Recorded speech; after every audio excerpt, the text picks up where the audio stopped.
વાલા દોસ્તો, વિડીયોને અંત સુધી જરૂર જોજો, જોઈને તમારા પણ રૂવાડા ઊભા થઈ જશે। હું મારા પતિ સાથે આરબ ગઈ હતી। મારા પતિ ફેક્ટરીમાં કામ કરતા હતા અને હું એક અરબીના ઘરે તેના બાળકો સાંભળતી હતી, પણ હું રાત્રે ઘરે જ હતી। ત્યારે અરબી માલિક મને 200 કે 40 રિયાલ હાથમાં આપી દેતા હતા અને મહિનાનો પગાર પણ ઘણો સારો હતો। એક રાત્રે અરબીની પત્ની ગુસ્સામાં આવીને ઘરની બહાર જતી રહી અને અરબીએ મને ઘરમાં રોકી લીધી। પછી જે થયું તે જોઈને મારા હોશ ઉડી ગયા। તે રાત્રે અરબી માલિકે મારી સાથે, હું અને મારા પતિ સાઉદી અરબમાં રહેતા હતા। અમે બંનેએ BA પાસ કરેલું હતું, તેથી જ મારા પતિને ફેક્ટરીમાં નોકરી મળી હતી, પણ તેમનો પગાર એટલો ન હતો કે ઘર સારી રીતે ચાલી શકે। તેથી જ હું પણ એક અરબીના ઘરે તેના બાળકોનું ધ્યાન રાખવાનું મેં શરૂ કર્યું હતું। તેઓ બહુ સારા વ્યક્તિ હતા અને મારો પગાર પણ બહુ સારો હતો। જ્યારે મેં મારા પતિને આ કામ વિશે કહ્યું ત્યારે તેઓ બહુ ખુશ થઈ ગયા અને મને કહેવા લાગ્યા કે જો અમે બંને સાથે મળીને મહેનત કરીએ તો પૈસા પણ જમા થશે। હું પણ આખો દિવસ ફ્રી હતી, એટલે સવારે ઘરના બધા કામ પતાવીને હું તે અરબીના ઘરે જતી રહેતી। તેને 2 નાના બાળકો હતા, એક પુત્રી અને એક પુત્ર, બંને જુડવા હતા અને 1 વર્ષના હતા। તેની પત્ની બાળકો પર બહુ ધ્યાન આપતી ન હતી, તેથી જ તે બાળકોની સંપૂર્ણ જવાબદારી મારા ઉપર રહેતી હતી। હું રાત્રે 7 વાગ્યા સુધી તેના ઘરમાં રહેતી હતી, એ બાળકોની સંપૂર્ણ જવાબદારી મારી ઉપર હતી। હું બપોર વાગ્યાથી રાતના 7 વાગ્યા સુધી તેના ઘરે જ રહેતી હતી, પણ મને નવાઈ લાગતી કે એક માતા હોવા છતાં તે પોતાના બાળકોને જોતી પણ નથી। તેમને ખવડાવવું, તેમના ડાયપર બદલવા, બધું હું જ સંભાળતી હતી। આ મારી જવાબદારી હતી। માલકણ ખૂબ ગરમ સ્વભાવની હતી, મારા પર દરરોજ ગુસ્સે રહેતી હતી અને બહુ વાત ના કરતી। હું તેના ઘરે થોડા દિવસથી જ કામ કરતી હતી, પણ તે સ્ત્રીના સ્વભાવને સારી રીતે સમજતી હતી। તે હંમેશા નોકરો પર બૂમો પાડતી રહેતી। જ્યારે પણ કોઈ નોકરથી જરા પણ ભૂલ થતી તો તે ચીસો પાડતી રહેતી। જો માલિક ઘરે આવે તો તેની સાથે પણ ઝઘડો કરવા લાગતી। મને સમજાયું હતું કે માલિક તેના બાળકોને ખૂબ જ પ્રેમ કરે છે, પણ તેને પત્ની સારી મળી ન હતી। જ્યારે પણ માલિક કામ ઉપરથી ઘરે પાછા આવતા ત્યારે તે સૌથી પહેલા બાળકોના રૂમમાં આવતા। હું પણ તે બાળકો સાથે વ્યસ્ત રહેતી હતી। તે આવીને બાળકોને પ્રેમ કરતા અને મને પણ પૂછતા કે બાળકો તમને હેરાન તો નથી કરતા ને? તેઓએ ખાધું પીધું તો બરાબર છે ને? બાળકો આખો દિવસ શું કરે છે? તે મને પૂછતા રહેતા। એક રાતે જ્યારે મેં તેને કહ્યું કે હું જાઉં છું તો તેને કહ્યું કે 1 મિનિટ રાહ જોઉં।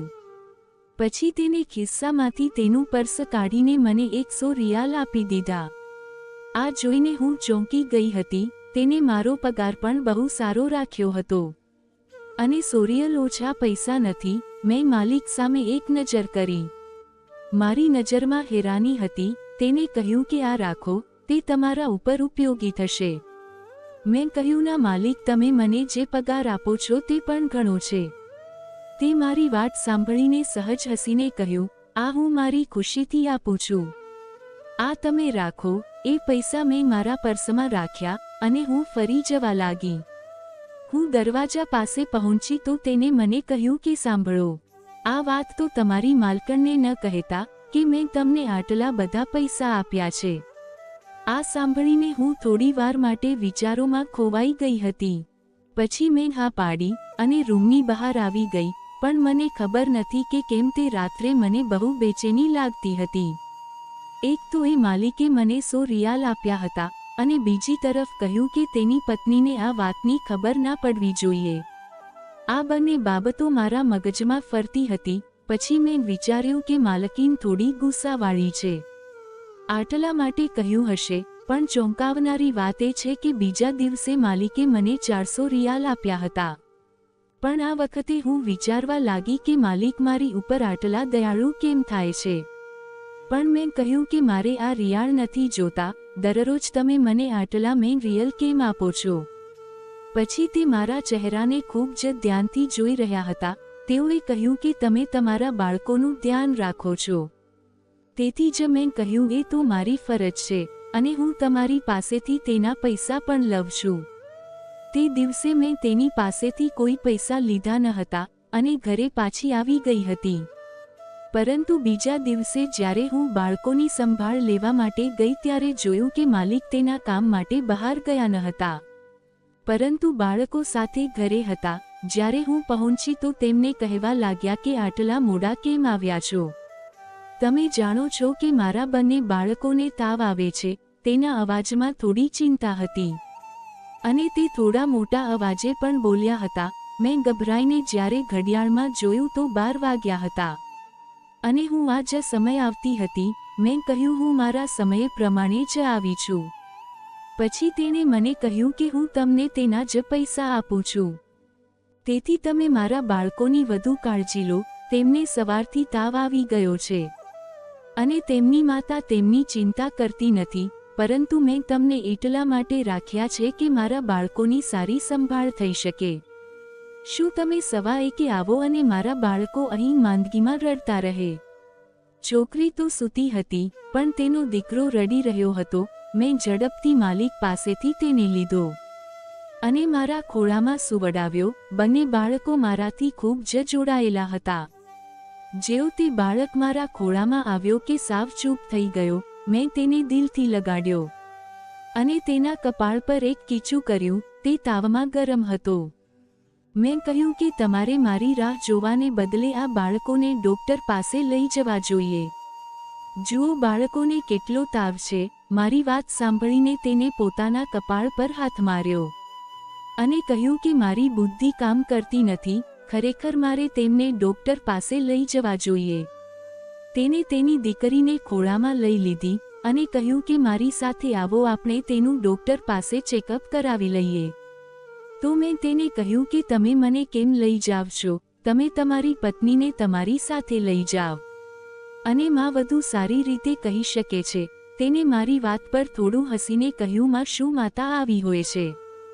જેવી મારી પત્ની છે તેને તો એ પણ ખબર નથી કે તેને કઈ દવા આપવાની છે અને કની નહીં.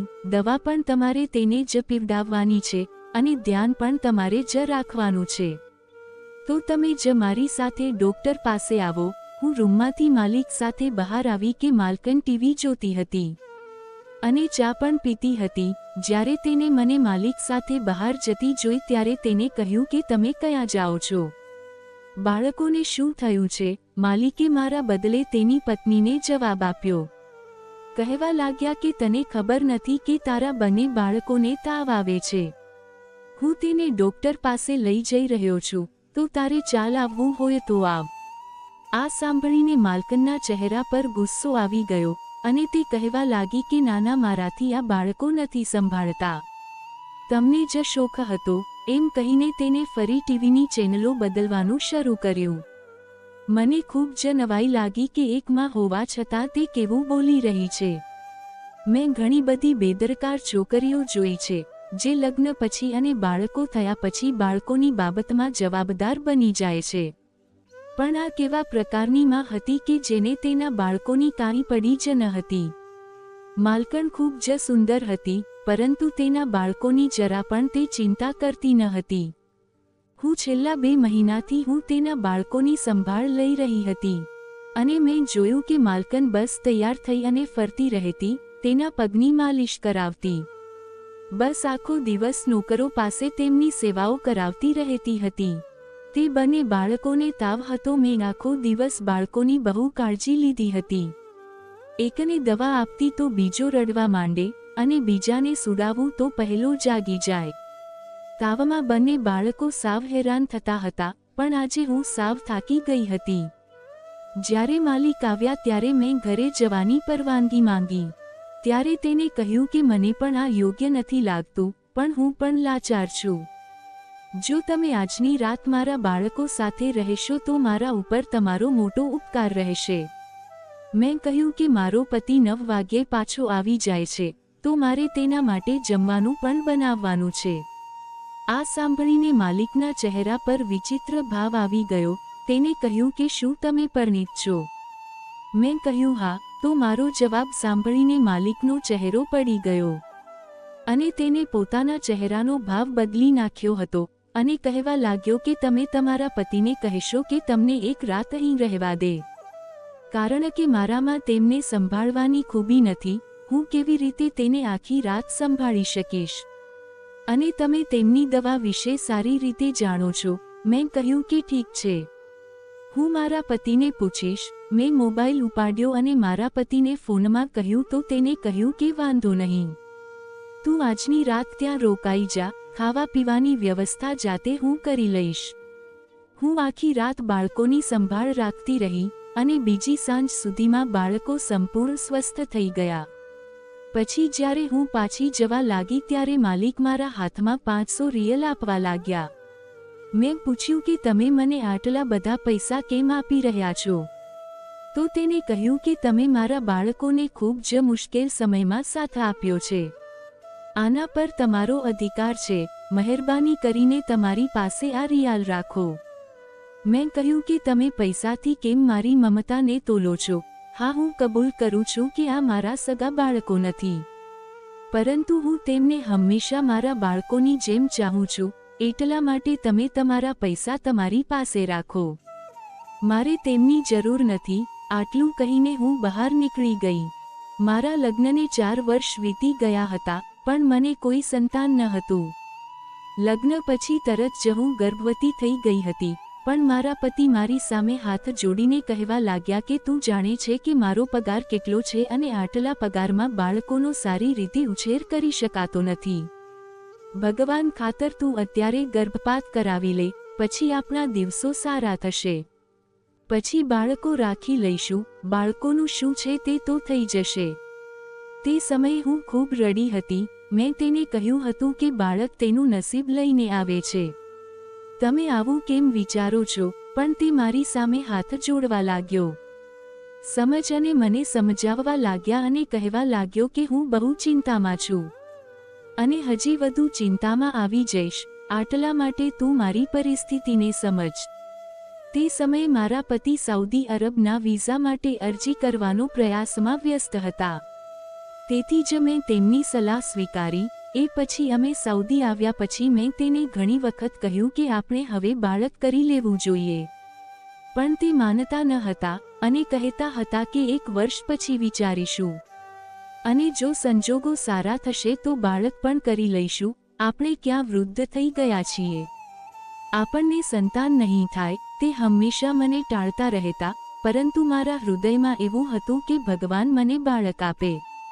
મને આ 2 બાળકોની સંભાળ લેવાની જવાબદારી મળી ત્યારે મેં એમ નથી સમજ્યું કે હું તે કામ કરું છું અને તે બાળકો મારા માટે બહુ જ છે, પણ મેં તો મારી બધી મમતા તેના પર વરસાવી દીધી હતી અને તેને ખૂબ પ્રેમ કરતી હતી. જ્યારે બીજા દિવસે હું કામમાં ઉપર આવીને જોયું કે માલિક અને તેની પત્ની વચ્ચે ઝઘડો થઈ ગયો હતો. મને ખબર નથી કે શું ચર્ચા ચાલી રહી હતી અને મને બીક પણ લાગવા માંડી હતી કે તે એકબીજાના છૂટાછેડા ન લઈ લે. માલિક હંમેશા કહેતા હતા કે તું બધા સમય શોપિંગ કરતી રહે છે અને તૈયાર જતી રહે છે. તારે ફક્ત એક રાત માટે બાળકોની સંભાળ રાખવાની હોય છે અને ત્યારે પણ તું બીજા રૂમમાં જઈને સૂઈ જશો. તને બાળકોની કાંઈ પડી જ નથી. જો તારો આવો વ્યવહાર રહેશે તો હું તને છોડી દઈશ. પછી માલિક બહુ ગુસ્સામાં બૂમો પાડતો બહાર આવી ગયો હતો. તે સમયે હું રૂમમાં આ બધું સાંભળી રહી હતી અને તે સમયે બાળકો પણ મારા ખોળામાં બેઠા હતા. પછી હું ડરી ગઈ હતી જ્યારે મારા રૂમનો દરવાજો ખુલ્યો અને માલિકની પત્ની ખૂબ ગુસ્સામાં રૂમમાં આવી. તેને મને કહ્યું કે આજે રજા છે, તું તારા ઘરે જતી રહે. આટલું કહીને તેને મને ચપટી વગાડી અને બહાર જવા માટે કહ્યું. હું ચૂપચાપ બહાર નીકળી ગઈ હતી, પણ મને ખબર હતી કે તે સ્ત્રી બહુ ગુસ્સામાં હતી અને કોઈનું પણ સાંભળવાની ન હતી. તેથી જ હું ઘરે પાછી આવી ગઈ હતી. પછી મને ખબર નથી કે શું થયું અને શું નહીં, પરંતુ સાંજે જ મને માલિકનો ફોન આવ્યો. તેને મને કહ્યું કે જલ્દી ઘરે આવો. તો તેને કહ્યું કે મારે તમારું બહુ જરૂરી કામ છે, અત્યારે જ આવો. મેં મારા પતિને કહ્યું તો તેને કહ્યું કે બાળકોને ફરીથી તાવ હશે. ચાલ હું તને ત્યાં મૂકવા આવું છું. તો તેઓએ મને માલિકના ઘરની બહાર છોડી દીધી. પછી મેં ઝડપથી ડોરબેલ વગાડી, પણ આજે દરવાજો ચોકીદારના બદલે માલિકે ખોલ્યો તો મેં જોયું તો ચોકીદાર પણ ઘરમાં ન હતો. એ માલિકને પૂછ્યું તો તેને કહ્યું કે ચોકીદાર તેના ઘરે ગયો છે. થોડીવારમાં આવશે, તમે અંદર આવો, મારે તમારી સાથે ખૂબ જ મહત્વપૂર્ણ વાત કરવી છે. આ સાંભળીને હું માલિક સાથે અંદર ગઈ, પણ મને ખબર ન હતી કે તેને હકીકતમાં શું થયું હતું. પણ અંદર જતા મારી ઉપર શું આવશે. જલ્દી હું અંદર ગઈ તો રૂમ સાવ ખાલી હતો. આ જોઈને મને થોડી ચિંતા થઈ, એટલા માટે હું સોફાના કિનારે બેઠી અને માલિક સામેનો સોફા ઉપર માથું પકડીને કંઈક વિચારવા લાગ્યા. અને તેને મને કહ્યું કે મારી પત્ની બપોરથી તેના માતા પિતાના ઘરે ગઈ હતી. જ્યારે હું ઘરે આવ્યો ત્યારે મેં મારી પત્ની સાથે ફોન પર વાત કરી. ત્યારે ખબર પડી કે મારા બાળકો તેની પાસે નથી. તે કહેવા લાગી કે હું બાળકોને મારી સાથે લઈ ગઈ જ નથી. પછી તે મને કહેવા લાગી કે ચોકીદારને પણ તેને ઘરેથી પાછો મોકલી દીધો હતો. મને ખબર નથી કે તે પોતે બાળકોને લઈ ગઈ છે કે પછી મારા બાળકોનું અપહરણ થઈ ગયું છે. આટલું કહીને તે રડવા લાગ્યા. તેને કહ્યું કે હું જાણતી નથી તે મારા બાળકો સાથે શું કરશે. હું વિચારી રહી હતી કે હું તેને મદદ કેવી રીતે કરી શકું. પરંતુ આ સાંભળીને મને બહુ દુઃખ થયું હતું. તે માં બનીને કેવી રમત રહી હતી. તે અત્યારે મેં પોલીસની ગાડીનો હોર્ન સાંભળ્યો અને થોડી જ વારમાં પોલીસ ઘરમાં આવી પહોંચી હતી. મને માલિકની સાથે જોઈને તેને મારી ધરપકડ કરી અને ઉલટા સીધા આક્ષેપો કરવામાં આવ્યા. તેને કહ્યું કે તમારી પત્નીએ સાચી ફરિયાદ કરી છે. તમારું આ મહિલા સાથે અફેર છે. એટલા માટે તમે તેને એકલામાં બોલાવી છે અને એમ પણ કહ્યું કે બંને બાળકોને પણ આ નોકરાણીએ પકડી લીધા છે. આ સાંભળીને હું બહુ ચિંતામાં આવી ગઈ હતી. તે મારા અરબી માલિકને પણ દોષી ઠેરવતા હતા. માલિકે એ પણ કહ્યું કે તેવું કંઈ નથી, પરંતુ તે મને પકડી અને પોલીસ સ્ટેશન લઈ ગયા. હું રડવા લાગી અને મારા પતિને ફોન કર્યો, પરંતુ પોલીસ કાંઈ સાંભળવા તૈયાર ન હતી.